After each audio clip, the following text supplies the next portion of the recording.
ለቅዱስ አባታችን የተማጽኖ ደብዳቤ ከጋዜጠኛ መስከረም ጌታቸው።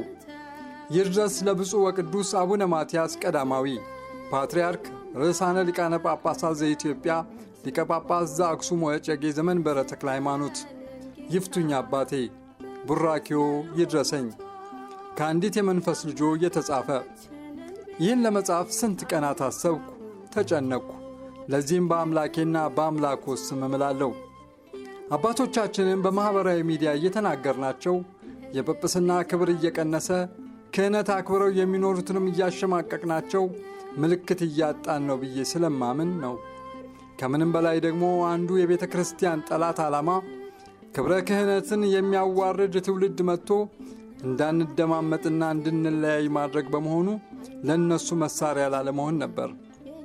ቅዱስነቱ ነገር ግን እኛ ልጆቻችሁ እናንተን ለመጠበቅ የምንደክመውን ያህል እናንተ ለእኛ አስባችኋል፣ ደክማችኋል ብዬ አላምንም። እናንተ ለእኛ የጽድቅ መንገድ ትሆናላችሁ ስንል መሰናከያ እንዳትሆኑብን እንጨነቃለን።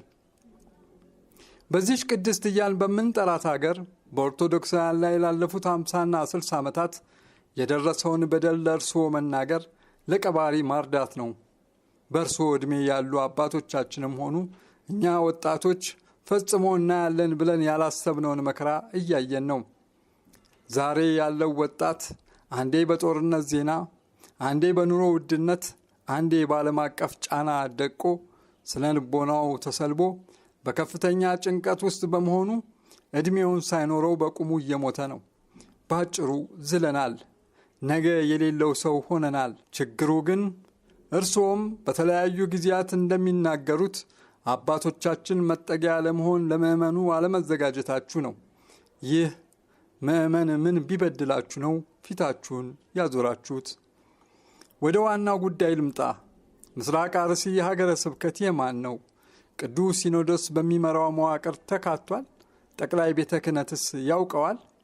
ኦርቶዶክሳውያኑ የነበሩባቸው ቀበሌዎች በፍጥነት እየጸዱ ባዶ የእርሻ መሬት መሆናቸውን፣ ባለፉት ዓመታት በመቶዎች መገደላቸውን፣ በሺዎች መፈናቀላቸውን፣ አይዞባይ አጥተውና ተስፋ ቆርጠው ሃይማኖታቸውን እንደሚቀይሩ፣ አብያተ ክርስቲያናት መንደዳቸውን፣ ምዕመናን ታቦት ይዘው በየጫካው መሸሻቸውን ታውቃላችሁ።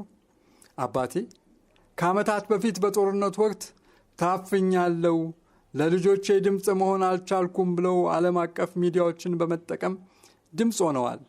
ያኔ ላመኑበት አቋሙ የቻሉትን አድርገዋል። ዛሬ ለአርሲ ክርስቲያኖችስ ለምን ዝምታን መረጡ?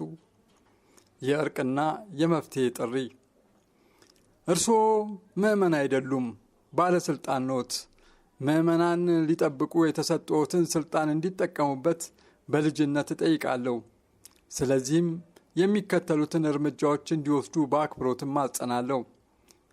ፌዴራል መንግሥት ጋር ገፍተው በመሄድ ምን እያሰበ እንደሆነ ጠይቀው ምላሹን ለመንፈስ ልጆቹ ቢያሳውቁን። ለዓለም አቀፍ ሚዲያዎች ስለ ኦርቶዶክሳውያን መከራ ገለጻ በማድረግ የዓለምን ትኩረት እንዲስቡልን።